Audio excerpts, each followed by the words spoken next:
Don't panic, pivot. Don't crash out, call on Christ. So just because somebody else doesn't see your value doesn't mean that you aren't worthy. It doesn't mean that you are not worth it. It just means that now you have to pivot. Thank you for tuning in to another episode of the Confidence Restored podcast presented by CC America, also known as Confidence Centers of America, and hosted by Tomeria Jordan. This is a show designed to help you build your confidence, increase your faith, and get mentally fit to overcome any trials and tribulations you may encounter. Through personal testimonies of faith, inspiration, and transformation, Tomeria and guests seek to inspire and uplift you. This message is delivered by us, CCing you on lessons learned in hopes of encouraging you regardless of where you are in life. Enjoy the show. I am going to share a personal testimony, or maybe a few, regarding what it means to pivot. And today we see a lot of people talking about, crashing out and things of that nature. And what I will say, especially encouraging the youth, is that don't buy into this culture of crashing out. Because here's the thing, regardless of what you go through, God can still use it. And so when I think about my personal life, I think about the many times that I've had to pivot. And pivoting doesn't feel comfortable. And so some of you hearing this, you're probably thinking, what do you mean don't panic, pivot? There's a lot of things happening right now. And what I will say is, even if those things that are happening don't look good and don't feel good, there's still power in being able to pivot. And I say that speaking confidently based on my personal experience, because I too have had to pivot several times in my life. And so the reason that I'm coming to you live without a visual is because I really want you to focus on the purpose of the message. So Holy Spirit, give me the words to say, to speak to your people today. So whoever this message is for, I hope that they are able to receive it. And what I will say is, when I think about pivoting, it oftentimes brings to remembrance dance. And for me, when I took ballet, I remember that we would pivot and we would turn, and it was one of the moves that we would do. And I just remember they always told us that when we would turn, to spot something on the wall so you don't get dizzy. So they would tell us, as you turn, you take your head and you focus on a focal point on the left. And then when you turn your head quickly to the right, you find another focal point. And so when you think of the word pivot, it has multiple definitions, including a fixed point, which is what I was describing from a dance perspective. So when I would pivot or turn, I would find a focal point so I wouldn't get dizzy. But pivoting also means a change. And when you think about what's happening right now in the world, we are in a time of pivoting. And so another definition from Oxford Languages is completely change the way in which one does something. So when we have to pivot, pivoting does not feel comfortable. Pivoting oftentimes feels sometimes like a struggle because it's not something that you expect. And so when I think back to my experience that I'd like to share first, July 31st, 2024, I had a speaking engagement, and I felt led to fast before that speaking engagement. So I said, God, give me the words to say. And so much like what I said here, Lord, give me the words, Holy Spirit, give me the words to say, to speak to your people today. And the morning of, I was rushing. I wanted to do all the things. I was working. I needed to drive to the location. I got there, but I ended up in the wrong location. So one, I arrived on time, but I was in the wrong spot. Somebody will catch that. I arrived on time, but I was in the wrong spot. Somebody here today, you may feel like you've arrived, but you're in the wrong spot, meaning you feel like you're where you're supposed to be, but maybe things aren't working out how you expect them to. And it's probably because you may need to pivot, or you may have to shift to the left or to the right. You may be where you're supposed to be, but you may just be in the wrong spot. And so I was in the wrong spot. And so I got behind and I was freaking out because I was rushing.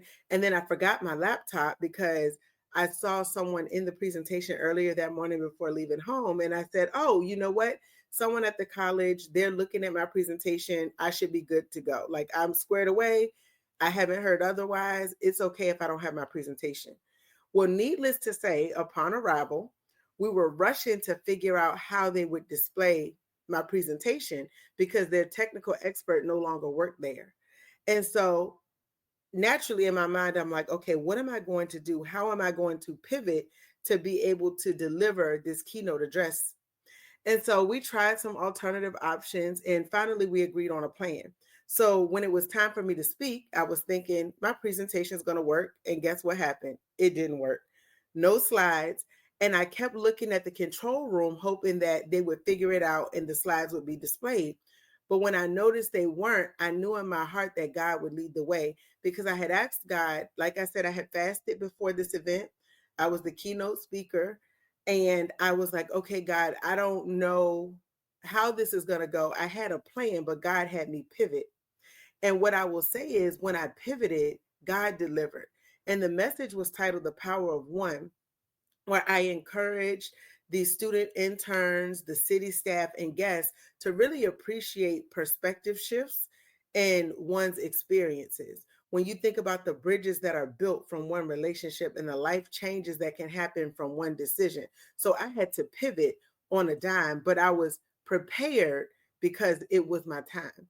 And so when I think about pivoting, I think about even when we feel like we may be called to do something that God is calling us to do. We may think that it's going to look one way, but what it really looks like is something completely different. So the whole reason why I even started blogging in 2010 was because I was in a rough patch. I was in a rough season where I had to pivot in my job because there was someone who had made some allegations that resulted in my role abruptly shifting. And I was upset at first. I was angry. And like I said at the beginning, don't crash out, call on Christ. Because in that moment, I was frustrated and I was mad. And I was like, how dare this person do this to me? But now looking back, I'm glad that they did. And when I say I was frustrated because that person knew that they were not telling the truth. However, because of what they did, it pushed me into my purpose. So I had to pivot into a new job. I also had to pivot into how I looked at the role in which I was in. So I really took a step back and I said, you know what? Am I even happy here? Do I enjoy what I'm doing? And it caused me to pivot and shift in my mind how I thought about what I was doing at that time.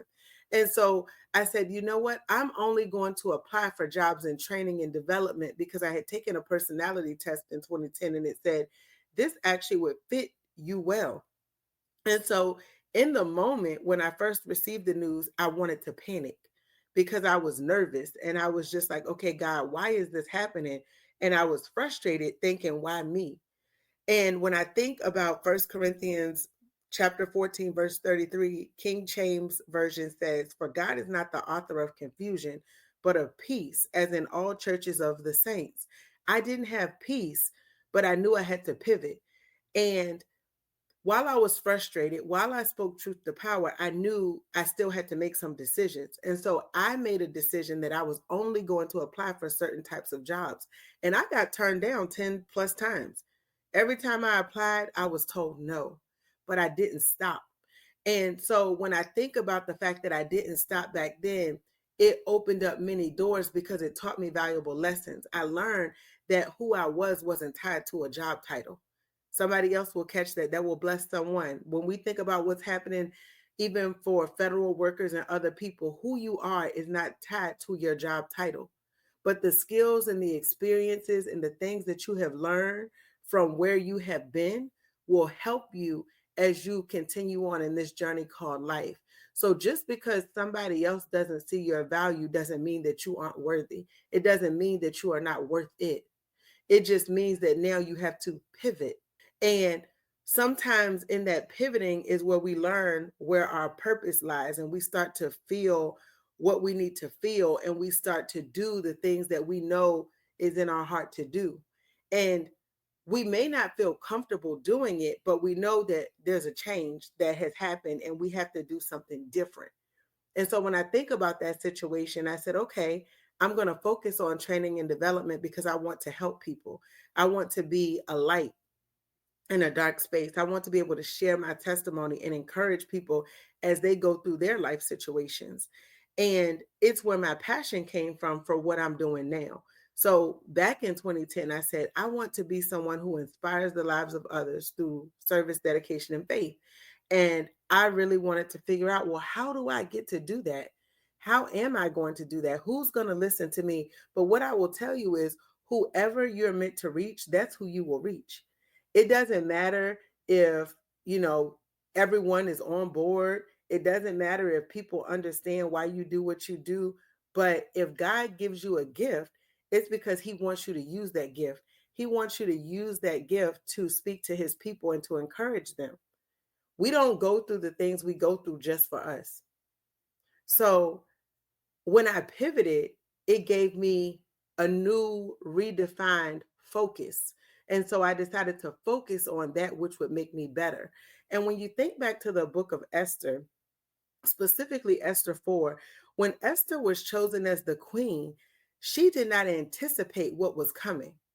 And so in Esther 4, that is when it was declared that the Jews at that time were going to be destroyed because Haman, a gentleman that worked for the king, had gotten the king to issue a decree saying that they could destroy the Jewish people.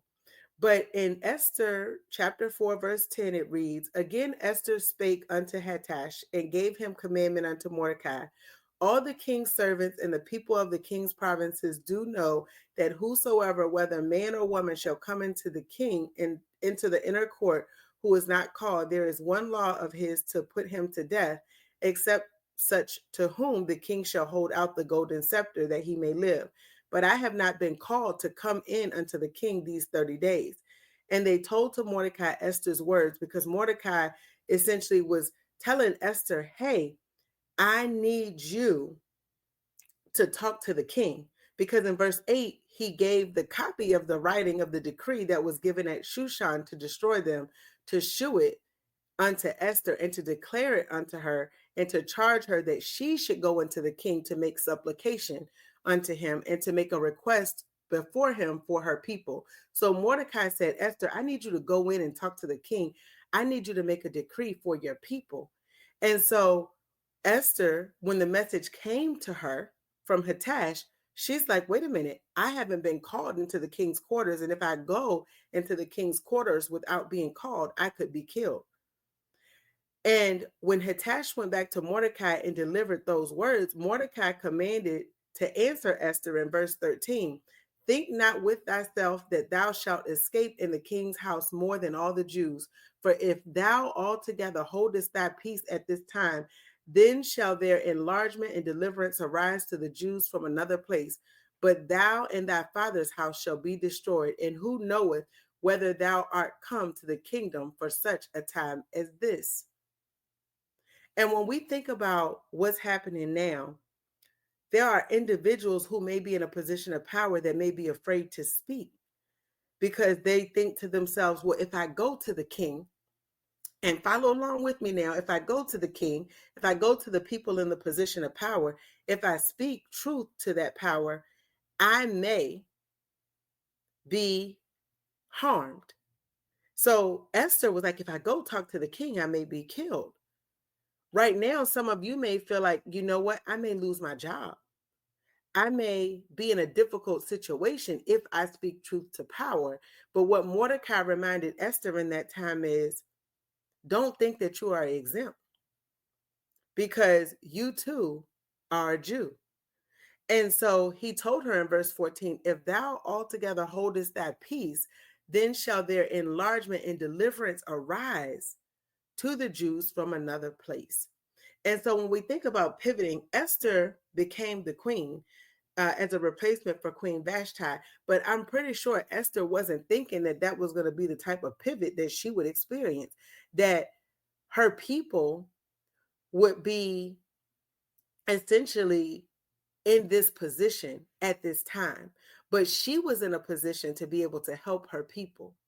And so when we think about pivoting, at the beginning of this, I told you about a situation where someone else's lie, much like what Haman did, Haman sought to do evil against Mordecai because of his jealousy, because of his hatred.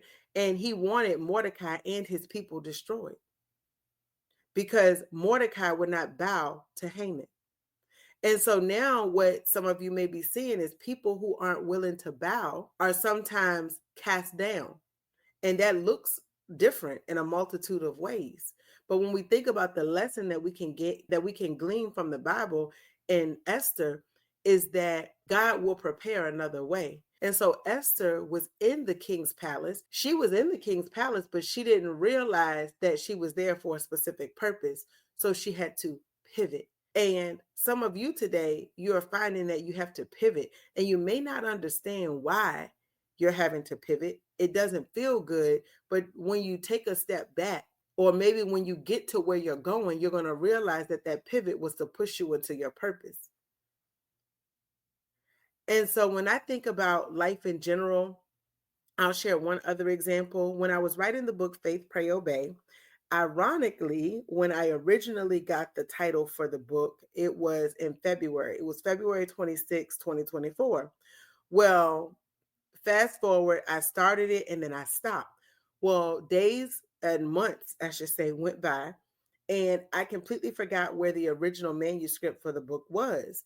And I thought to myself, I know I started this book, but I couldn't remember where it was. So I was like, initially, I was tempted to panic. I was tempted to be like, okay, you know what? I don't know what to do. I don't know where it is. Like, should I just give up or should I take a different direction?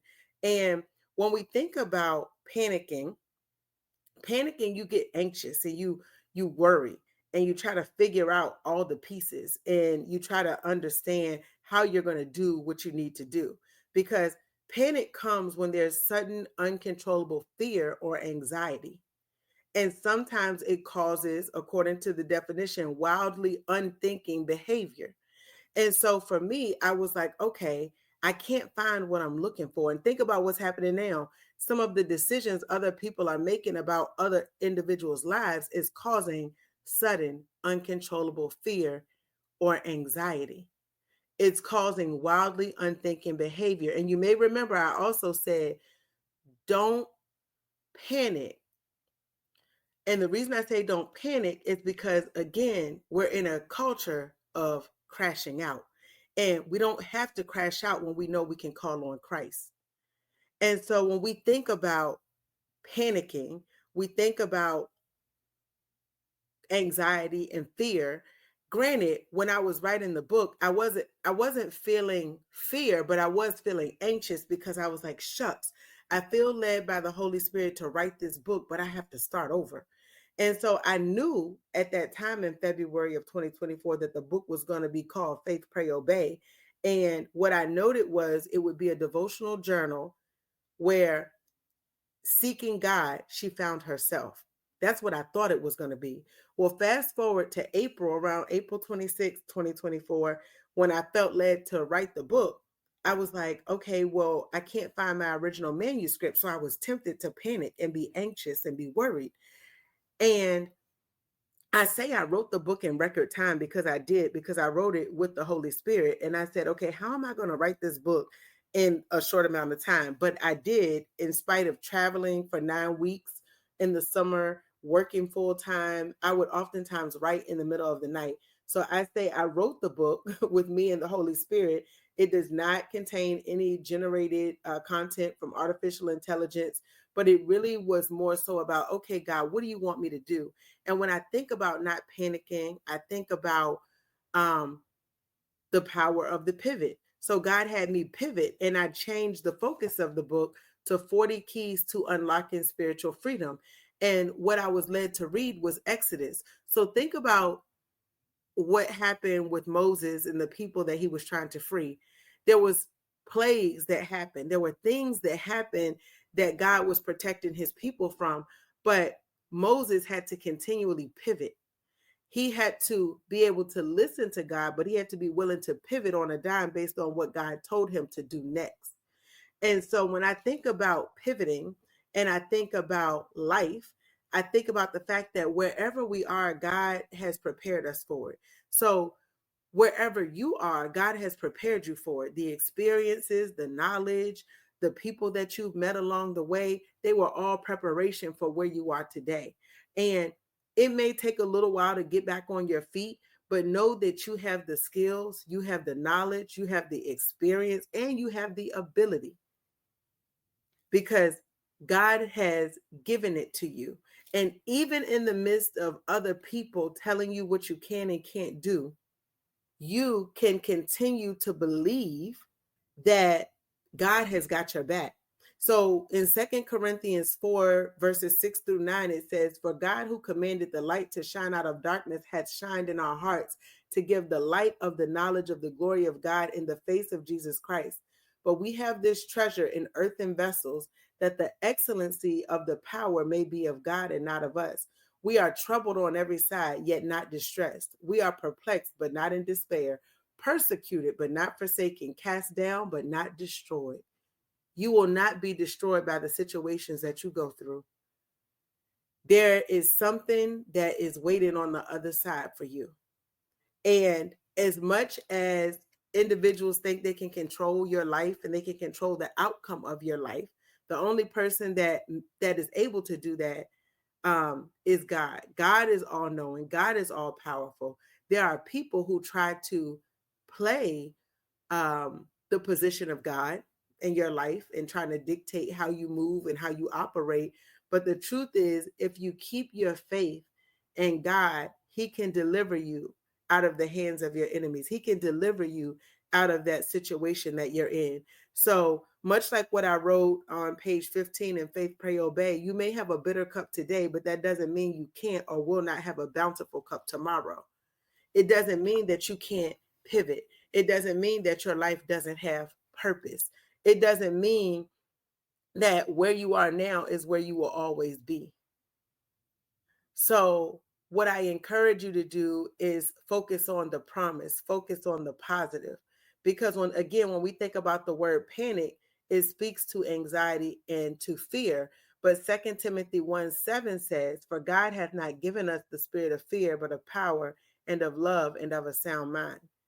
So He has given us the power to push through because we have love and we have a sound mind and we can make sound decisions, not out of anxiousness, but out of a place of peace, because we know according to Philippians 4:6 that the word tells us also to be careful for nothing, but in everything by prayer and supplication with thanksgiving, let your request be made.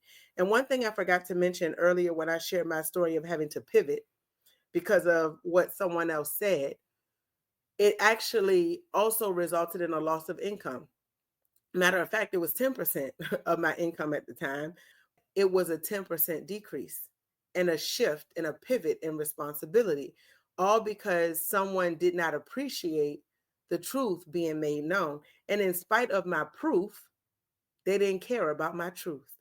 And that was very disheartening because I was like, okay, God, why am I going through this? But now when I look back, I realized that it was for a purpose, because all things will work together for our good, even if we don't understand it. So I encourage you today to realize that sometimes you will have to push through and you will have to pivot. But at the end of the day, everything is going to be okay. And it may be challenging, but according to Romans 8:28, we can stand on this promise. We know that all things work together for good to them that love God, to them who are called according to His purpose. So believe that in the pivot that you find yourself in, there is a purpose and there is a call on your life, because at the end of the day, you will be all right. So as my late great grandmother would say, keep on keeping on. And as we close out today, I just want you to be encouraged and to always remember that you are blessed. Thank you for tuning in to another live taping of the Confidence Restored podcast by CC America. We are grateful that you tune in week after week and join us for testimonies of faith, inspiration, and transformation. Please be sure to rate, comment, and subscribe, and let others know that you are listening to the Confidence Restored podcast. You can also now buy us a coffee to show appreciation at buymeacoffee.com/CC America. Until next time, be blessed.